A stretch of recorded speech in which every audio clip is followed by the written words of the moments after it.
Heat is a form of energy, just like all the others. Kinetic, potential. Nick?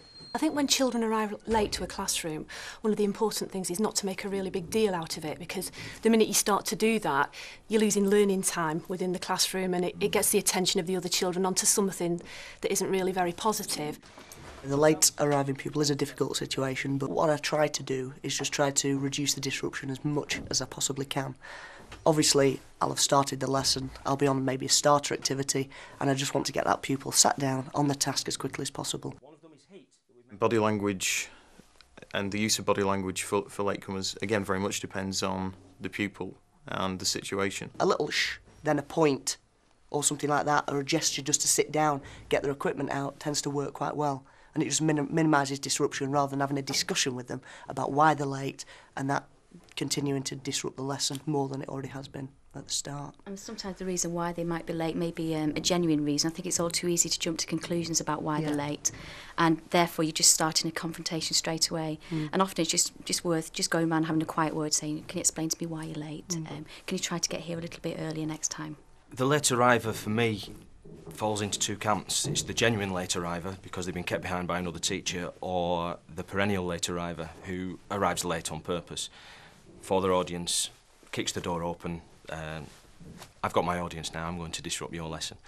And you deal with those two in completely different ways. I'm quite lucky my room has a window that I can see, and quite often I might actually be able to just stop them from coming in before they actually enter the room.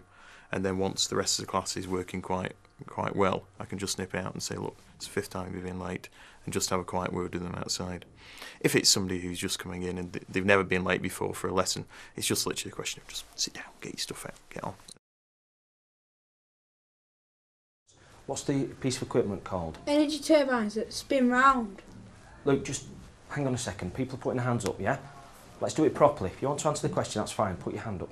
If pupils are going to shout out in the classroom, it's important to remind them and say, you've got the right answer, but sometimes I need to hear it from somebody else. Can you just remember to put your hand up?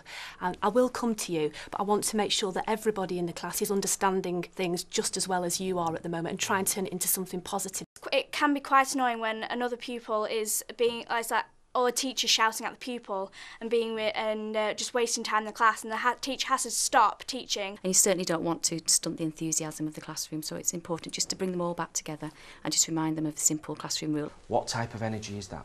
Electricity. Luke, we've said already, haven't we? We put our hands up. Put your hand up now, yeah, if you think you know the right answer. But just let me finish my question first. It can be funny the first time they do it, but then it's like, right, OK, it's a joke, it's over now. Let's get on with work. If that doesn't work, then you've just got to maybe stop the task for a minute or two, just get them settled, make it clear to them what you expect, outline your boundaries and outline your rules very clear. You're trying to promote good manners and good discussion skills, and constantly shouting out, it has a counter effect. The quiet ones will therefore never put their hand up because they never get picked. And I think you do have to deal with the pupil who's shouting out. I think it's difficult to ignore them in so far as the other pupils will start getting quite annoyed and frustrated that they're not getting the opportunity. So I think it's important to deal with it, but definitely in a non-confrontational way.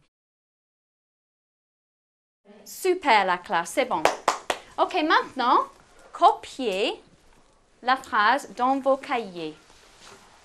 I think a lot of non-verbal communication depends on building up a relationship with the pupils in the first place. But once the relationship is built up, you can use the non-verbal skills quite easily. Really? A technique I have is just circulation, constant circulation, maybe a tap on the desk, just to remind pupils that you're there and that you want them to get back on task. And normally that works. Or just go and stand near them and they see your presence is enough to get them back on task. It's amazing how that actually has an effect on them. If you move forward, just stroll amongst them, all of a sudden they realise that it's your classroom. Eye contact and facial expressions, they make it very clear if you're doing something right or doing something wrong. Why did Ash and Shirley break up? I don't know, actually. Look, girls, this really isn't on, OK?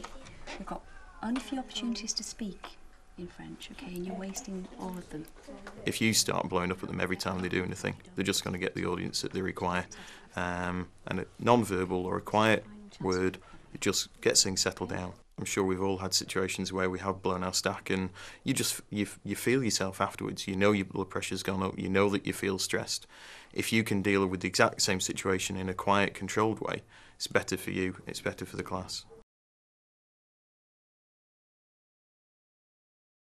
Praise is really important. It's one of the most positive ways that you can move a child on from one piece of learning to another. Sometimes it can be a verbal praise, just something like, well done, that's fantastic, I like what you've done there. Or just a look sometimes to say, you've got that now, that's brilliant, move on to the next thing. Just things like a thumb up or just a little raise of the eyebrow. Just looking at people in the eye and just going, well done, is you know, far better sometimes than getting them up and making them stand up and giving them 10 merits. They feel a lot more special because you've taken the time to just give them that few seconds of personal attention.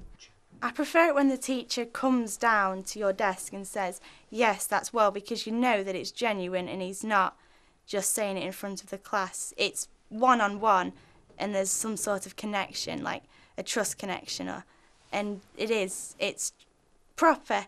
It's proper praise. It is a difficult balancing act between giving them praise for direct, good pieces of work or good piece of dialogue they've given to us, and then maybe overdoing it slightly, where it dilutes the praise. Praise really has to be personal. It has to be about the achievement of the pupil. So you need to get to know the kids, and you need to know whether the work they're doing now is significantly better than the work they were doing last lesson. It's realistic that we do tend to overpraise maybe the pupils who don't behave as well consistently as pupils who always consistently behave well in class. So I think this is where your non-verbal praise comes in, merits in books, maybe the name on the board for a good piece of work, things like that. So that at least they get the very good pupils are getting just the equal amount of praise.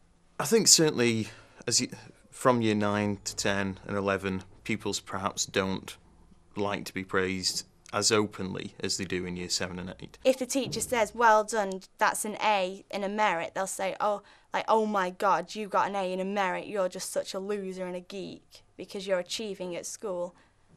And that's not the supposed way of being cool. Praise can become an issue, and there are a number of pupils that don't like praise. So it's then, again, about experience, understanding the group, knowing the kids, and knowing who needs just a quiet word as you're going past. Although they might turn around and say, if they were asked directly, I don't like being praised in front of the others. Inside, you're not telling me that 99% of pupils don't feel good once they've been praised.